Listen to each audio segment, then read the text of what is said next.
Hello everyone and welcome to Game Week 4 of the Match of the Delay series, sponsored by Fanatical. This is the series where 20 of your favourite Football Manager content creators will compete in a Premier League tournament to see who has the best tactical mind. After 3 weeks in the tournament so far, we still have 4 invincible teams separated by goal difference, and at the other end of the table, we still have 3 teams waiting to score their first point in the competition.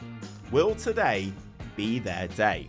My name is Steve, or Hook Gaming, and today we are joined in the studio by Total Flips and How We Roll Owen. Gents, how the devil are you today? I'm doing pretty good. It's nice to be in the studio. This is a very new environment for me, so I'm happy to be here. Thank you so much. Glad to have you, man. Owen? Yeah, delighted to be here. Always love a reason to talk and hear my own voice, you know? Glad to be here. So yeah, it's not like most people who hate to hear their own voice. Owen, big fan of it. So it's an absolute pleasure to have you both. And let's get into the first game of today. This is where we're going to start at Anfield, ladies and gentlemen, as 2 of the league's unbeaten sides go head-to-head against each other. We have Omega Luke's Liverpool taking on Mckins' Brentford. And this one was watched for us by Godly Fabio. Welcome back to the Match of Delay Game Week 4. We have first versus second, Mckins and Luke. Let's see what we do. Let's see, ladies and gentlemen. Big game today. Liverpool versus Brentford, and we're against Mckins. Of course, former Streamer Showdown winner, but this one is a lot more personal. I like Mckins, but he is a hat wearer. I'm the only cap wearer in this competition. My Brentford boys are away at Anfield and away to Omega Luke. Now, Omega Luke is a bit of a big fish in the FM community. He has multiple YouTube subscribers, although let's be honest, they're mainly because of his dad. Van Dijk shoots in the middle. He weaves it. Roslev against the ball. Mbuemo. And he's rolling Put it past Alisson, and Brentford have the lead at Anfield. Very unexpected start there. Nordgaard on the sky. Shade with the ball. The attack. Norgard, Dia, Chade. Oh no, he skipped around. No! It's a Damsgaard. It's 2-0 to Brentford. What a start this is for the Bees. We're doing bits. We're cooking. I don't know what we're cooking, but we're cooking something splendid. There's a lot of people with green shirts on in the crowd. That's not even the Liverpool away kit, is it? Is that the goalkeeper kit? There's a lot of people with the goalkeeper kit. Don't make it 3. Mbuemo with the corner. It's got it. It's 3. It's 3-0 to Brentford. Imagine this happens in real life, by the way. Van Dijk to Gravenberch in the middle. What is he going to do? From back is it to Diogo Jota, to Robertson. Robertson goes in the middle. He's going to square it. Salah! Who else but Salah to give hope to Anfield? Chiesa gives it to McAllister. Gravenberch with the ball. Gravenberch keeps to Robertson. What is going to happen? Luis Diaz! Who scored? It's Liverpool 2, Brentford 3. I mean, we were cooking, and now I think whatever we were cooking is burnt. Valio on the free kick gives it to Sharda into Roslev. It's a great save from Alisson. And the game was right there for Brentford. Literally, it was there. Diogo Jota in the sky wins it to Salah. Mohamed Salah. Salah gives it to Chiesa on the right. Chiesa to Right, Gravenberch, no, and not this is to it. him. A chance right Unless- at the end. Right. Unbelievable strike from Gravenberch. Get in! Yes! What a goal, Ryan Gravenberch! Saved us a point. No. Pinnock. No, I won't, because they scored in the end. Does it count? Does it count? It's McAllister own goal. It's unbelievable scenes. Liverpool 3, Brentford 4 in the 98th minute of the game. Out of absolutely nowhere. No way. Saved us a point. No. We did not deserve to lose that game. It's over. It's done. Liverpool 3, Brentford 4. What a 3 points at Anfield. Get it. And what a first 4 game weeks for Brentford. Very, very happy. Come on, the lads. Let's go. So one of our unbeaten competitors finally suffers their first loss. And Flips, that was in probably one of the most heartbreaking ways possible. Yes, it really was. Football can be a cool sport, and I feel for Luke because the way he conceded that last goal, I just couldn't believe it. I just couldn't believe it. So I feel for Luke, honestly. Yeah, it's a very tough one. And obviously, Owen, a flawless start for Mckins now. 4 wins from his opening 4 games at Brentford as well. Do you think he's kind of the person who can go all the way with a team like Brentford? I mean, he definitely can the way he's playing. I know it was a 4-3 game, but it was kind of set-piece specialists. Everyone dreams of being Greece 2004, you know? Corners for the win from post. I mean, even the last goal, it was, you know, bounced around off a couple of defenders and in. So if he can ride his luck with Brentford, maybe he can. But I think it's a 4-game run of luck as much as anything else. Yes, it's going to be interesting to see how Luke bounces back from that first defeat. But now we're going to go over to South London as Kempi's West Ham, fresh off their first point of the competition last week, entertained Dodgee Gamer and Arsenal. 3 games in and still no goals for Kempi's West Ham United side, but after picking up his first points last week, he will be looking to build. He has, however, done away with the 5-back formation from last time out and is now setting up in a standard 4-2-3-1 formation with Jared Bowen leading the line. Fulkrug drops to the bench and MckIn's plays higher up the pitch after Rodriguez comes in for former Arsenal man Mavropanos. Arsenal, on the other hand, have named an unchanged lineup after a competitive back-and-forth game with leaders Liverpool last week. Dodgee Gamer does, however, move from a 4-2-3-1 into a 4-3-3, with Partey as the holding midfielder. Right, people, it's game week 4, and I've not scored a single goal yet. West Ham United, please. All right, match of the delay, match week 4. Here we go. Only as far as Emerson into Kudus. Back out wide to Somerville into the penalty area. He's got a little bit of space here. Somerville shoots. It's a goal. And Kempi gets his first goal. West Ham United, it's 1-0. Vamos! Free kick to West Ham here. Out to Wan-Bissaka. Nice little one-touch passing here down the line in towards Kudus. Is the final third. Can get the ball in. Really good tackle from Martin Ødegaard, who's back there defending. From Tadibo. Playing. Wan-Bissaka, beat your man. Right, Wan-Bissaka, beat your man. He wasn't there to be the outlet. He's supposed to be the outlet.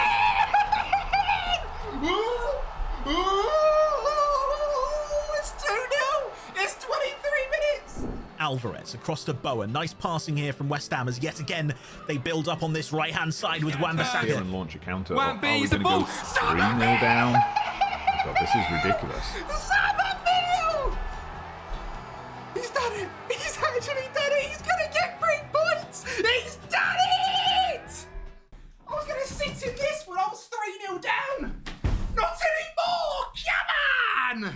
I'm going to switch to the 4-3-3. So instead he goes long. Not really something we see from Arsenal very often. It's headed on by Tadibo, but Sterling picks up the second ball great ball. over the top towards Gabriel Jesus. He finds the ball into the back of the net. Switch up his Arsenal work. are back in the game. It's 3-1. Half time. West Ham United are 3-1 up. Just relax. We're doing fantastic, lads.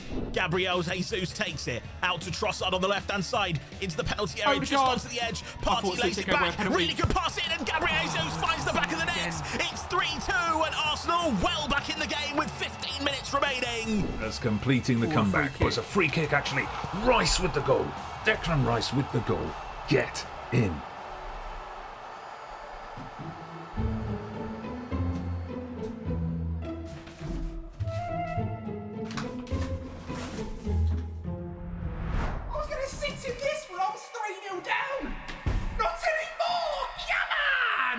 He's done it! He's actually done it! He's gonna get 3 points! He's done it! We bottled it!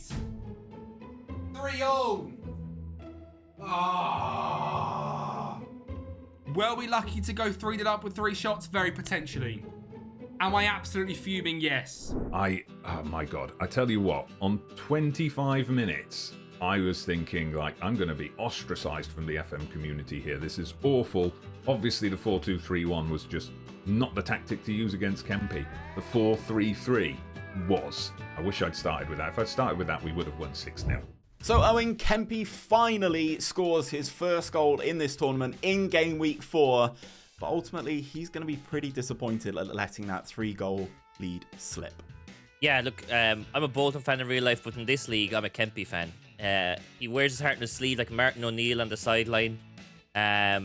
Great to see him score his first goal, but I mean, from running out a quick hot 3-0 up it was hanging on for dear life with the changes that Arsenal made, hitting the post twice, probably feeling a bit lucky in the end. But no, I'm here for Kempi and this West Ham team.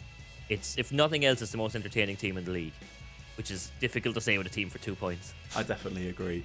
And Flips, we saw a tactical change from Dodgee Gamer there. He actually switched to a 4-3-3 after that third goal went in. And ultimately, that was still in the first half. And that bravery definitely paid off for him. And as Owen alluded to, he probably could have got all 3 points there. Definitely.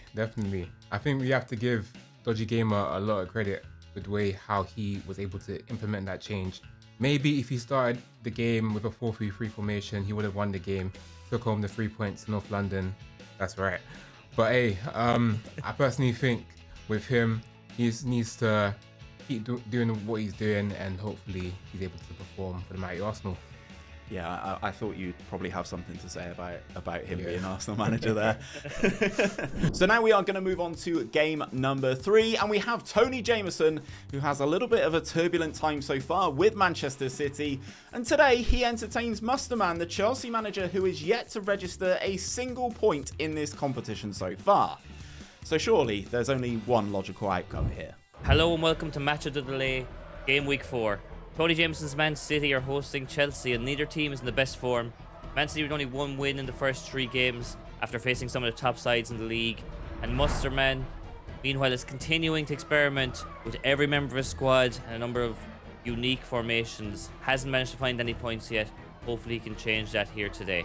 Right, here we go then. This is where we are. Match day 4 of the Match of the Delay. TJ versus Mustermann. Man City versus Chelsea. TonyJameson, I'm coming for you. And by that, I mean, you're going to win. But, you know, it sounds a little bit threatening to start with, like banter or something, I don't know. Baseball centrally. Walker, Rodri. Out wide against Grealish into the box. Looks up, finds Drops Haaland, the crosses shoulder. 1-0. He's not going to miss from there. Bugger. Jones again. Walker. Patience from Man City here. Silva. Bruyne. 1-2. Back to Silva. Silva to De Bruyne. That's 2-0. De Bruyne, that's 2-0. And that is surely the game settled already. Goes back to Stones. Silva to De Bruyne, who's going to drive towards the box. He looks up and finds Silva in the box. Plays it inside to Silva. Silva cuts it back. Grealish makes it 3-0. Thank you and good night. Reece James stands over it. Smashes off the crossbar. Guardiola hooks it up in the air. Fofana misses from 4 yards. Jackson smashes it home. It's 3-1. Chelsea all of a sudden they're back in this. Maybe we're in this. Adeshile has been cleaning that up all day. Plays the ball down the left. Probably a little bit too late now as Walker, our clearance gives the chance. Foden's got to make this. He does indeed. Jorgensen. What about that? I've been criticising Phil Foden and saying he's not very good in this game, but that is a hell of a finish. Sure, this game is going to be over at 4-1. Throws the ball away. Chelsea have it. Played central to Mudryk. He's in the first time. He's wrong for the keeper. Mudryk does 4-2. And Edison also question marks over the keeping there. Manchester City 4, Chelsea 2. Oh well. That erases the memory of the Liverpool game. I think we're starting to get our groove. Let's ignore the whole Brentford result. So that is now 2 wins from his opening 4 games for TonyJameson and Manchester City. But he has already played Liverpool, Arsenal, and now Chelsea. So at least he's getting the big games out of the way early, Flips. That's a very good thing in football. You want to get the big games first, get them out of the way, see what kind of points you can get. Obviously, you don't want to be picking up no points, of course. So it's pretty good, especially with a side like City, quite dominant. And you would think his next fixtures, he'll be picking up a lot more 3 points. That's pretty good for him. Yeah, definitely. And Owen, obviously, it's another game without any points for Mustermann. The comments have already been calling for him to be sacked. Do you think he's going to continue with these crazy tactics moving through this tournament? I would imagine so, no Mustermann. And I mean, to be fair, this game wasn't that bad. I know it was 4-2, but they had their moments. They probably should have got another goal. He's giving everyone a game. I mean, there's a lot of players at Chelsea to keep happy. The tea lady's going to get a run out with the number of guys in his team sheets. But he's finding his way. I think he'll pick up some points.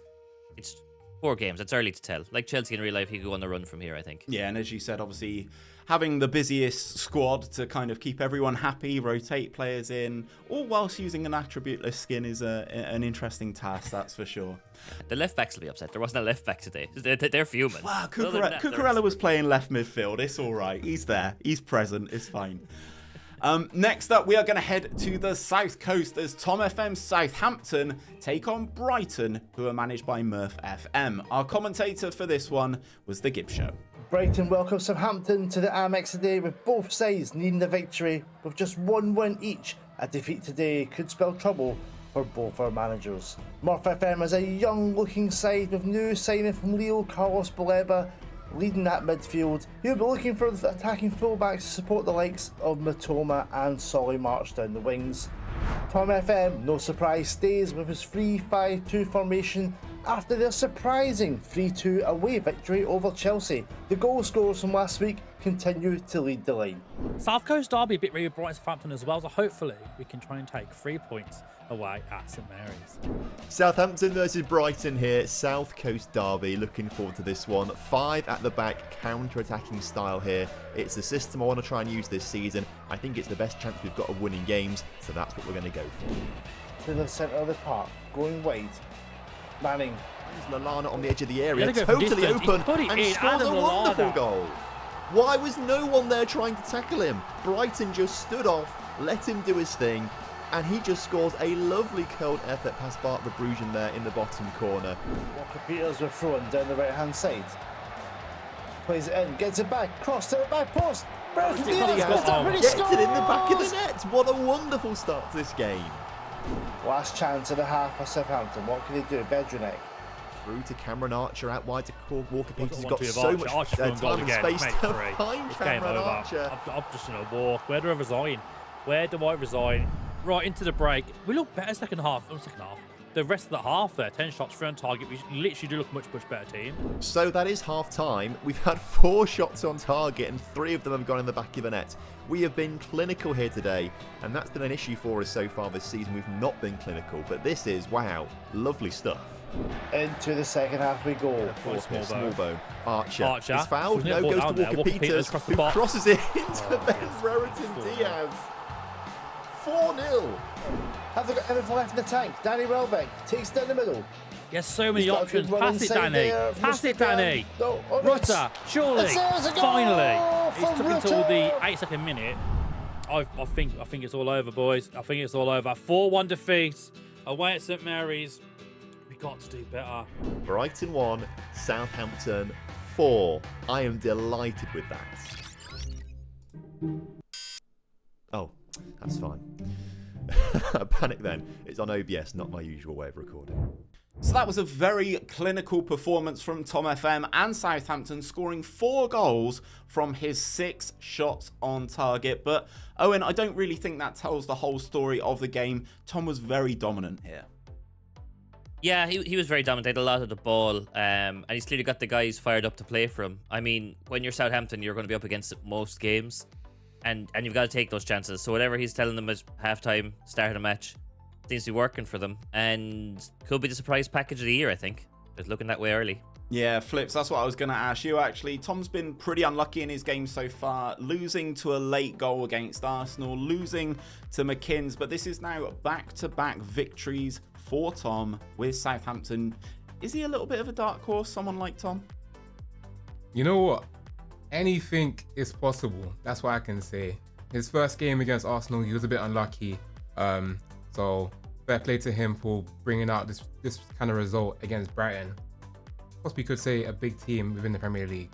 So especially scoring 4 goals as well, that's very commendable to him. So anything's possible. Who knows? There's many more games to go, but I can't say for sure right now he's a dark horse. Yeah, I think that's totally fair enough. And Owen, I'm just going to ask you another one about the other competitor. It's Murph. I don't normally shine a lot of light on Murph, but he is someone with a lot of competitive PvP experience. So do you think he can bounce back from a loss like this? I don't think it'll affect him that much. He's used to dealing with losses. That wasn't meant to sound offensive as it was, but look, you can't. You take each game as it comes. You 4-1. It's just a bad day. You put it behind you. He has a squad that should be able to pull up the league. I mean, the Brighton squad is outrageous.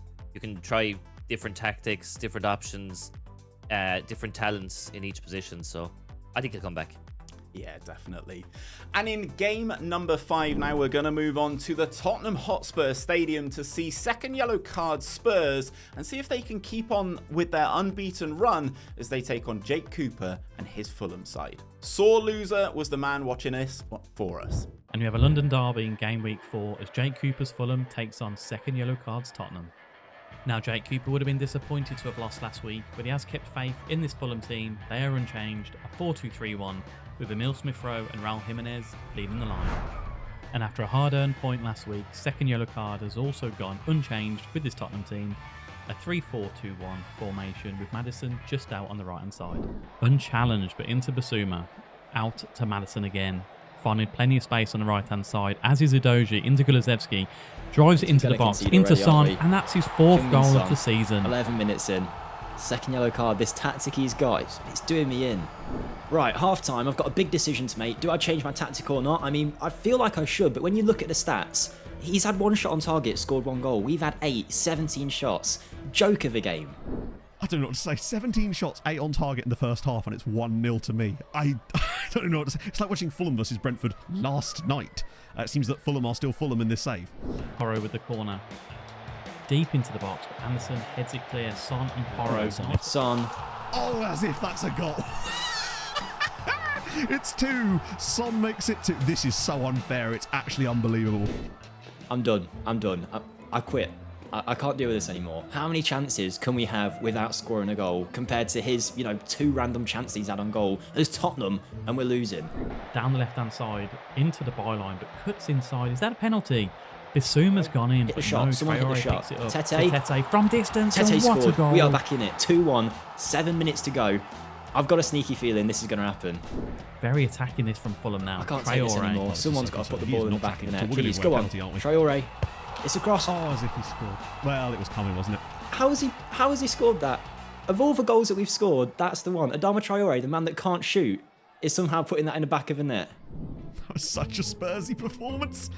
Oh, I thought we'd mugged them off. I mean, deserve to win, let alone draw. So I guess we'll take the draw out of that. But that was definitely a winnable game that we've not done well in at all. You know what? Definitely going to take that position we were in. We completely dominated that game. We deserve the chances. A late fight back. Maybe this is exactly what we need now to get our season back up and running. Fulham 2, Spurs 2. Great result. So Flips, second yellow card and Spurs maintain their unbeaten start to the season. But this was a true FM smash and grab job. Hey, you don't have to say it. Second yellow card, he is Spursy in it up. I have to say it because that result is not convincing. Fair enough, he's unbeaten, 2 wins, 2 draws out of these 4 games he's played so far. But it's not convincing. I'm not happy. Maybe I'm being a bit biased since I'm an Arsenal fan, but I'm not happy with it. I personally think Jake could have grabbed the result today, especially at home. I feel sorry for him. But hey, on to next week. Yeah, following that on to you, Owen, it is going to be a tough one for Jake and Fulham, but ultimately, he is Fulham. Spurs do have that better personnel that they can call on. Yeah, I think he's probably happy to have steadied the ship a small bit. I watched the first game of the season when he came out with all his new signings and just dominated the game 5-1. And then to go on to 2 losses, probably happy to have come away with a point here to a certain extent, but they played the better football. They should have had the win. They're rattling crossbars and posts. I think it's something to build on. I mean, he's Fulham. He's probably not expected to be in the top half, but definitely the way he's playing is a top half contender. Yeah, definitely. And now we turn our attention to the City Ground, where Mooono and her tree-themed tactics with Nottingham Forest take on Maggio and his Aston Villa side. Watching this one for us is D-Boy Plays. Welcome to today's match of Mooono streams Nottingham Forest versus Maggio's Aston Villa, East Midlands versus West Midlands. Both teams have had a similar start to the season, having won, drawn and lost a game each. Can either of them take the 3 points today? Huge respect to Monique and Nottingham for continuing their tree-themed formation. O'Brien is making his debut today and Chris Wood is back in the starting lineup. He'll certainly be looking to open his goal-scoring account after an underwhelming start to the season. Aston Villa continue their use of a 4-2-3-1, so I'll be looking for similar performance performance from Buendia following on from last week's game against Newcastle. Today sees the return of Pau Torres, Luca Digne and John McGinn. Torres retrieves the ball for Aston Villa. The ball is wide now. Digne, he's got loads of space on that left-hand side. Gets his cross in low, finds Ollie Watkins, and that is 1-0 to Aston Villa. Matty Cash on the throw-in, goes for Bailey. Good tackle from Moreno, and clears. Digne, the first to pounce on the loose ball. In the middle, Watkins! Yes, that's the second one. From that byline again, Digne with the assist, Watkins with the goal. I hate this game. He brings it forward. It's a great ball into McGinn. Cuts into the box, plays it into Buendia, makes it 3, an easy finish for the Argentinian. Some poor defending from Nottingham Forest. That is 3-0 to Aston Villa. Forest with a throw in Villa's box. Moreno in possession. That's Kamara. Rot! Jawohl! I was about to substitute. Why did I turn German there all of a sudden? Plays it in. It's bouncing around the Aston Villa defenders' heads. Ward-Prowse now on the loose. Plays it in to Morato. He goes for goal! Cute! Yeah! Big 3 points, boys. Nice work. That's what we needed. Hey, suffering. That was not great. I do not want to watch this. Leave me alone. So that's a bit of a routine win for the PvP veteran there in Maggio. Owen, do you think that experience, foresight in the PvP environment will help him against people like Monique, who are less versed in the player versus player world?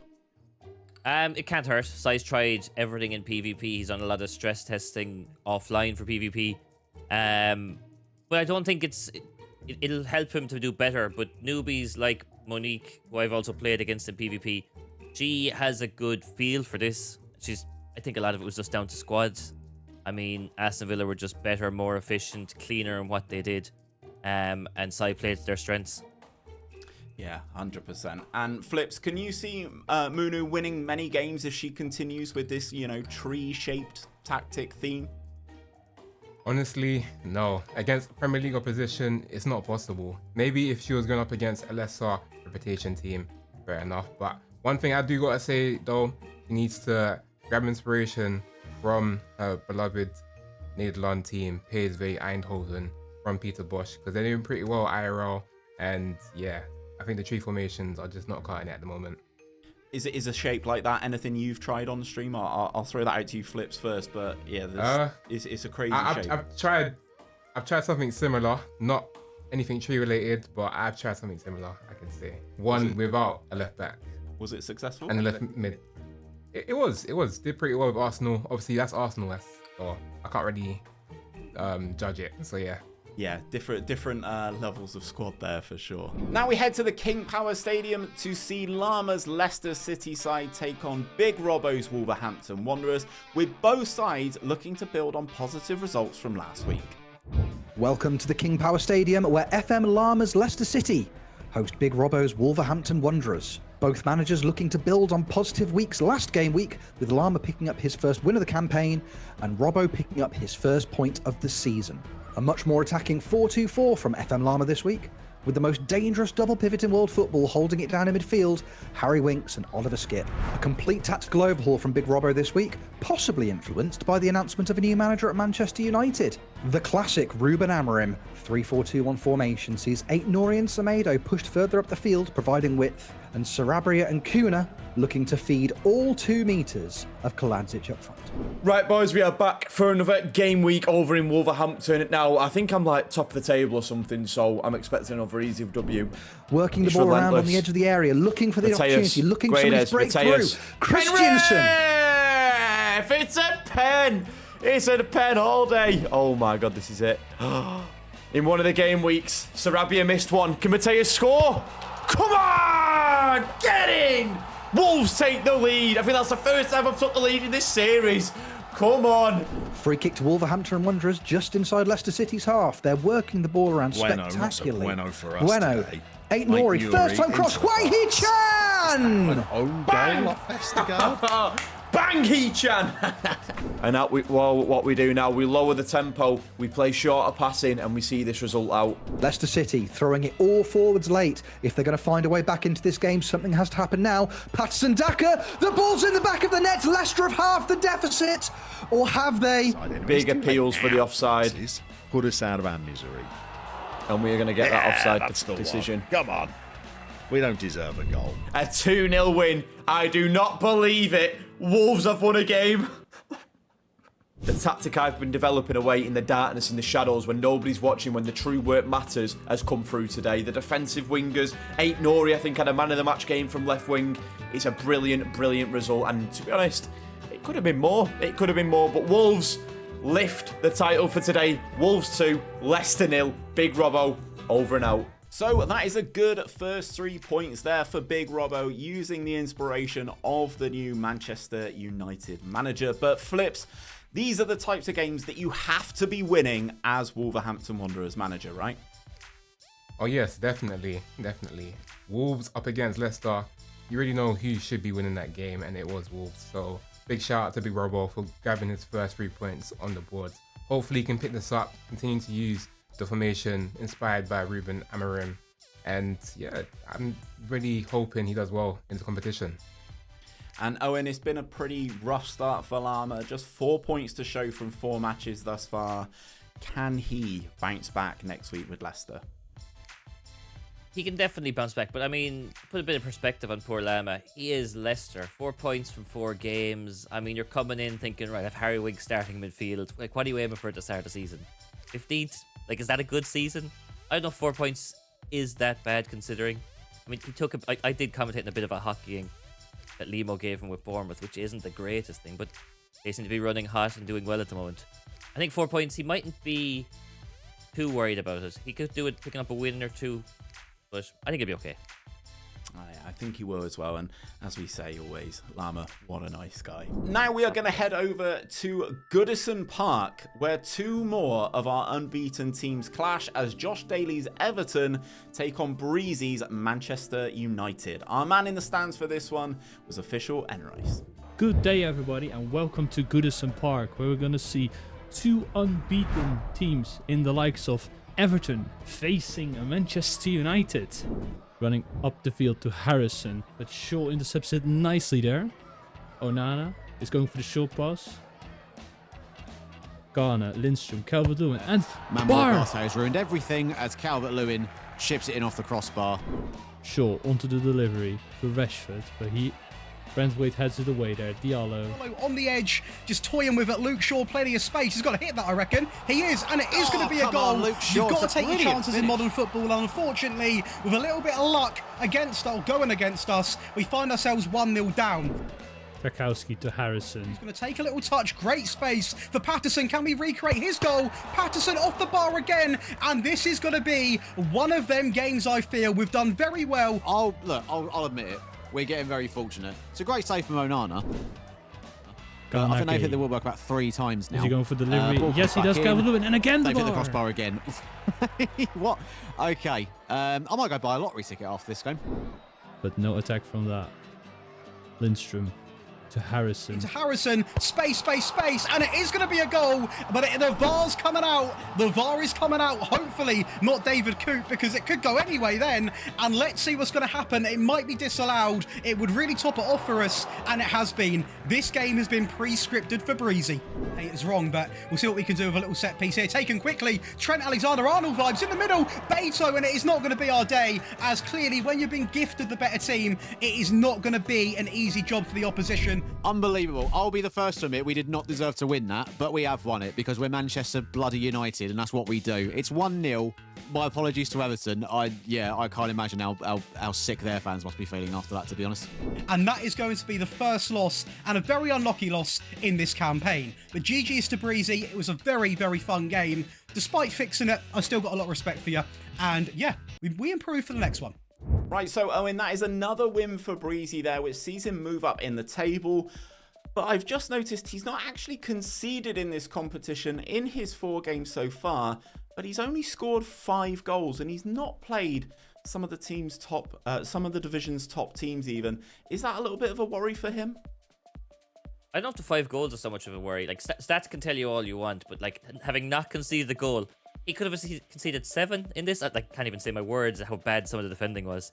I mean, Patterson whips in a cross before halftime, and Onana's in a different postcode to where the ball ends up, and they miss an open goal. The end, Bebeto has a header from inside 4 yards, puts it over the bar. They hit the post 3-4 times in the first half. It's a miracle this was a clean sheet. It's look. He knows this team. On the podcast, United's the second favorite team, basically. He'll be happy that he hasn't conceded, but today he was living on dreams and prayers keeping a clean sheet, to be honest with you. So I think that'll be a bigger worry than anything else. Not the 5 goals he's only scoring. That defense was all over the place today. Yeah, definitely. And Flips, it really did feel like Josh was knocking on the door all game here. 16 shots, 4 clear-cut chances, hitting the woodwork 4 times. I guess sometimes it's just not your day. Yeah, sometimes it's not just your day, but I feel like we've been manager many mottos and sayings for this game. But one, I would say, if it's not broke, don't fix it. Because this guy was on a run of 3 wins with his formation that you implemented before, and he decided to change it for game week 4. Don't know why he did, but hey, personally, I gotta feel sorry for him. The fact that Harrison, he bagged the goal, but then it was unfortunate for him to see that DCL was offside. So one thing that I'll say to Josh, just keep the same formation, man. I know you got the tactics, just keep doing it, lads. There you go. Again, some wisdom coming from our panel there. For game number 9 now, we are going to head to St James's Park, where Ticker's Newcastle took on Leemo and his Bournemouth side. Our commentator for this one is Nerdphonic. Both Ticker and Leemo have opted against making any personnel changes for this encounter between the two sides that are geographically separated by the furthest distance in the competition. Newcastle's form has been exemplary so far, with 3 wins out of 3.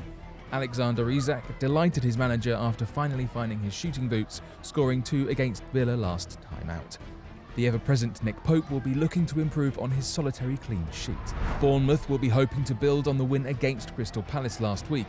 A win today would make it 3 on the bounce, suggesting that their opening game week trouncing was just a blip. Enes Ünal's early season purple patch has seen him become a player for opposition defences to fear, and will be looking to add to his tally of 3 goals and 3 assists.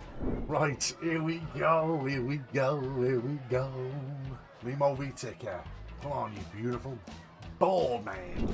He pumps the ball towards Gordon, who nods it back to Bruno Guimaraes, who plays another ball to Gordon, but this time he misses out to Kirkej. In the air. If we play the ball in the air, we lose it. What has just happened to my team? What has just happened there? Newcastle have not been without their chances today, but it just hasn't fallen for them. Trippier looking to whip another free kick in, plays it short to Guimaraes, share, and Arrizabalaga using his entire frame to deflect that out for a corner. This is how it feels like playing me every week. This is literally how it feels like. Dan Burn will restart things for Newcastle then, plays a short ball into Livramento, who runs towards the centre of the pitch. Sinistera applies pressure for Bournemouth, and the ball falls to him. That's the ball already. That's what we're there for. Sinistera, what a run. Sinistera! Oh my days. What are we doing? Like, I'm pretty sure I've got high tempo on to pass the ball out, not like dribble. If this wasn't a family-friendly show, I would have swore. Unbelievable, Jeff. 2-0, Bournemouth 2, Newcastle 0. What a performance again, the boys. What a performance.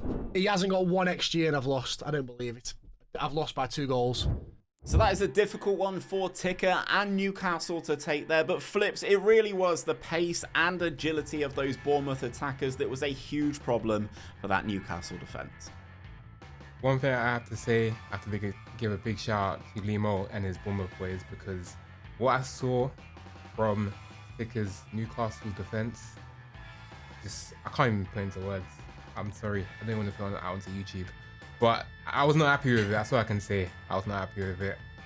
I know myself, if I saw that the player's getting subbed off and he's not seeing the next game, probably for a couple weeks maybe, because it's nice to see the way how Bournemouth were able to take advantage of the complacency of Newcastle and pick up the 3 points.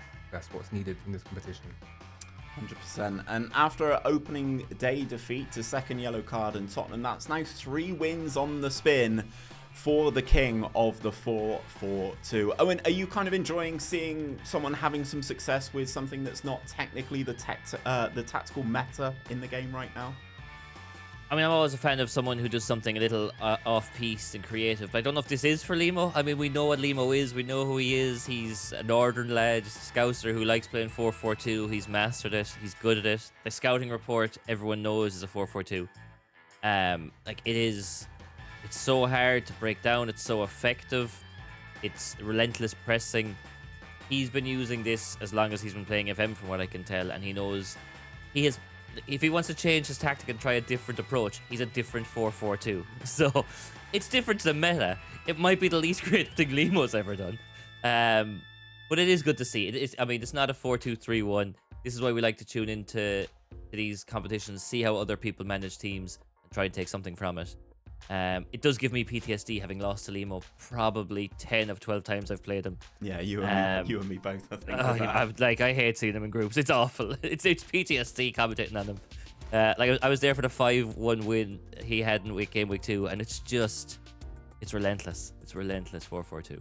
Yeah, it's good to see a 4-4-2 doing very well in 2024. Moving into our final game of this week's episode, we have the battle of two of the teams who are yet to score a single point in this competition so far. We have ZimsMulaa's Crystal Palace taking on Trequinho's Ipswich Town. Watching this one for us was Ramster. Welcome to Selhurst Park, where Zims Crystal Palace are still seeking their first home points of the season, but they look to build on their win at Bournemouth last week. Zims making one change at right back where Chris Richards replaces Daniel Munoz. Trek and his Tractor Boys have found life in the Premier League very difficult with no points from their opening 3 games, and he makes one change from the side beaten by Leicester last week, with Sami Smojic replacing Kajust in the central midfield, both sides lining up in a very similar 4-2-4 or 4-4-2 shape.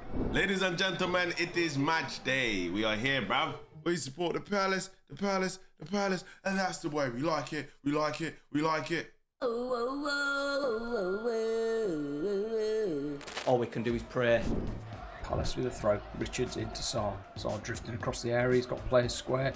It's coming to Mitchell at the back Can he post. pull it? No, for Eze, and it's a Bira Eze, man, and it's 1-0 to Crystal Palace because we support the Palace, and that's the way we like it. Come on, boys, man, get the hell out of here, man. That's what we do. It's just every time my opponent has a highlight, they just tend to score. That's the first highlight he's had in, 36 minutes. Muric kicks it long for Ipswich. It's won easily, unchallenged by Mateta, but Ipswich win it back. Jack Clark driving at the Palace defence. He's got Mitchell with him. Good tackle by Mitchell. It's dropped to Daly. Daly, can he finish? Good save, Henderson. How slow is he? Looking for Daly. Chalabar heads it clear. Phillips the header back. It's a bit of ping pong in midfield at Eze. He slipped in Mateta. Mateta's on it. Mateta. Told you. God, defense is in trouble and Katya's in the room. Oh, boys, every time there's a highlight, we just concede a goal. O'Shea. Got a bit of joy down his right hand side. Ogbene. Right hand side. Is he going to run it? He is. Delivery. Delap's there. Oh, dear. Sean Dyche don't work. Xavi Hernandez don't work.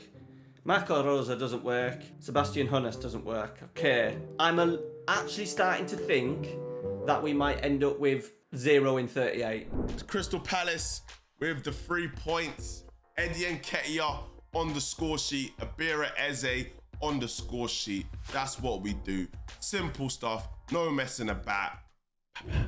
Owen, this one wasn't really a classic, but that is a massive 3 points there for Zims and Crystal Palace. Yeah, it's a real 6-pointer. Look, for these teams, relegation's a real possibility. 18th might be a good season.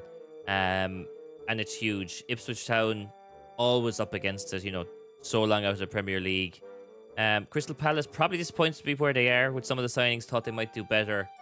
But just haven't kept up with the rest of the pack. So they've got to pick off their rivals down the bottom 5 in the table and hope to come out of that relegation zone.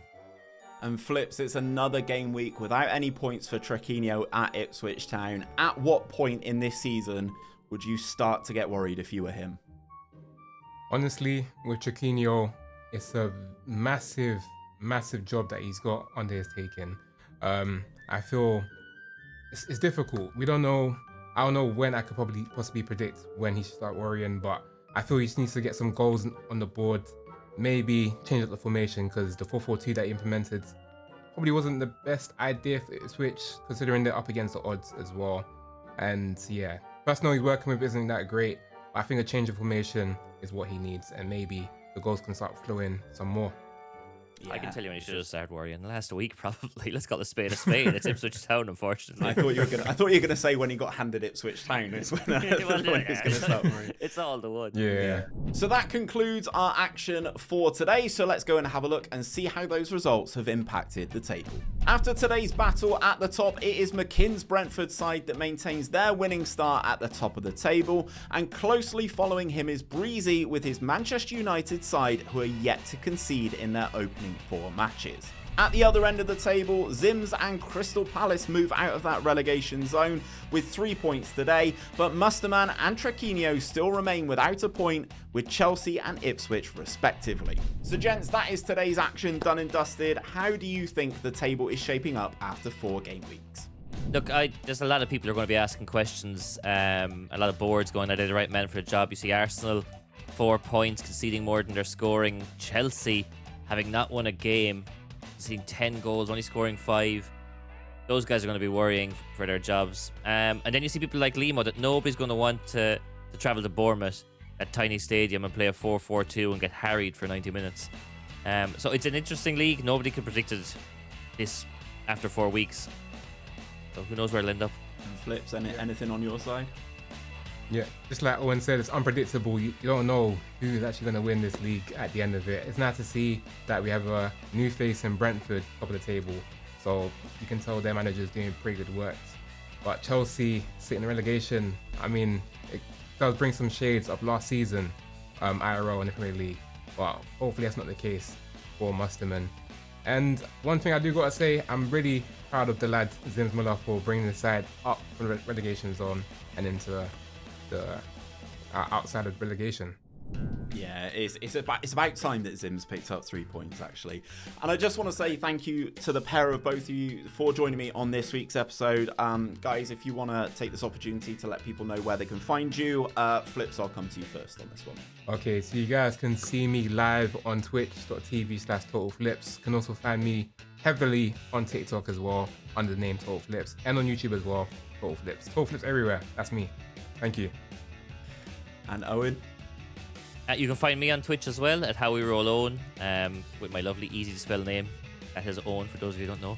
And then also I do a podcast around D&D and tabletop gaming called How We Roll Podcast. You can find that on any podcasting app. Look it up. Amazing stuff. Thank you very much, gents. And we will see you guys next week for game week number 5.